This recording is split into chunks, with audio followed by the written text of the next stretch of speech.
Guys, I'm easygoing. I'm chill.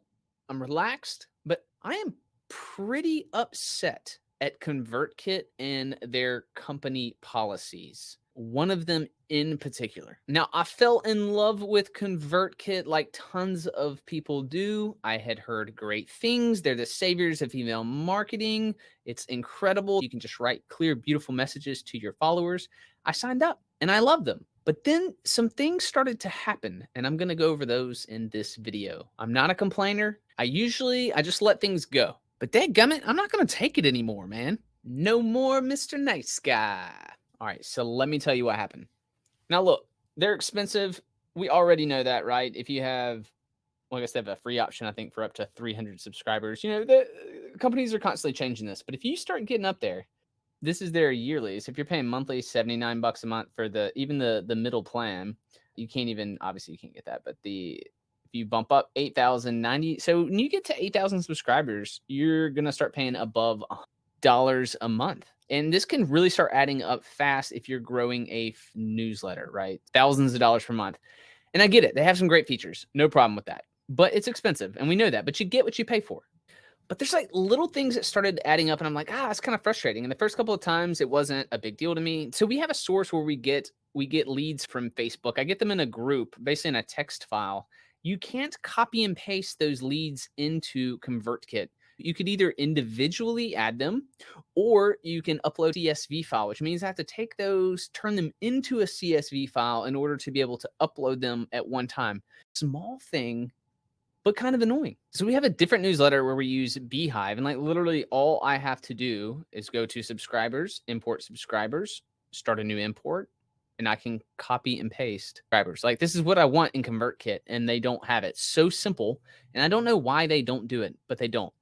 Okay, so it's a little one, not the end of the world, right? Not a big deal. Side note, we use email newsletters as a part of our income streams. If you want 100 money making ideas, get those down below. All right, the next one's a little bit more annoying, but the last one, very frustrating. But let me go ahead and tell you about this next one real quick. All right, I kind of have an issue a little bit with how the editor works. It's a little clunky, like whatever, not the end of the world. It's kind of simple, but it doesn't always check spelling and grammar correctly. So it is doing these underlines. I think that feature was added a few years back, but Grammarly does not pick up in here. And I use Grammarly Chrome extension for everything. And just, I don't know, just the way it works is a little, I thought it was fine until we started using beehiiv for our other newsletter for the Mobile Rundown, the other local media site that we use. We actually switched from ConvertKit because we had so many subscribers. We have almost 10,000 here. And I'm like, man, this is getting really expensive.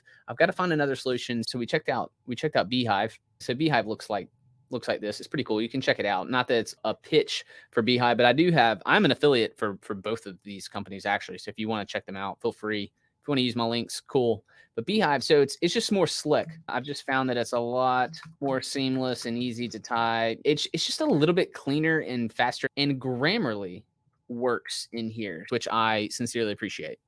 All right, but let me tell y'all what the biggest issue that I have is. It's the way that they do their billings. And this comes in two parts. The first thing that burns my chops is that if you increase your number of subscribers to go to the next level, they automatically move you to the next level. But if you decrease your number of subscribers, you have to manually reach out to them and ask them to lower your account level. Say what? Yeah, that's right. You have to tell them or ask them, hey, I need you to downgrade me.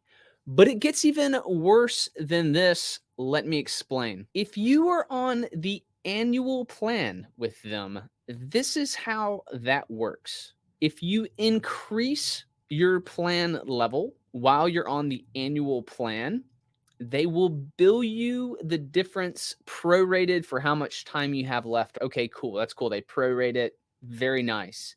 But if you downgrade your plan or need to downgrade because you lower the number of subscribers that are on your list, they give you a credit. That credit is not refunded to you.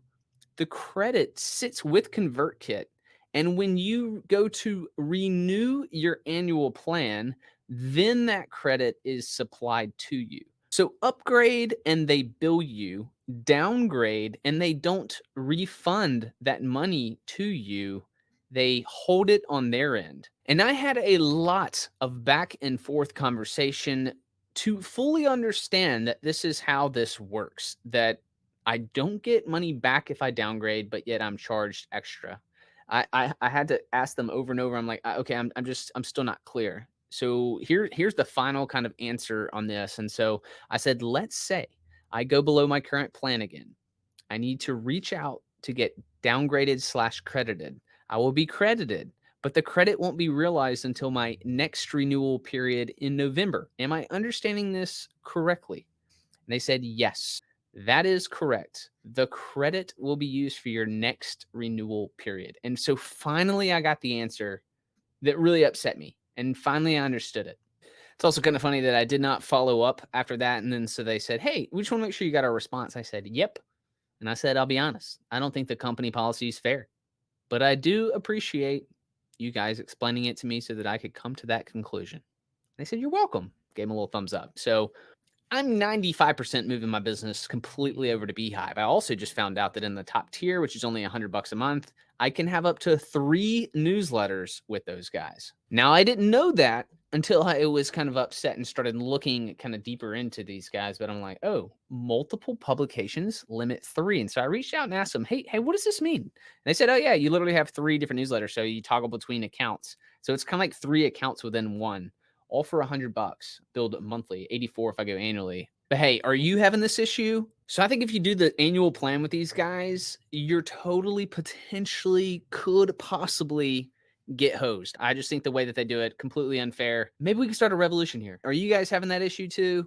Let me know. We can all cry together and figure out what we're going to do. But next, you should check out my goal of getting to 1 million monthly page views on my blog by the end of this year. Let's see if I can make it.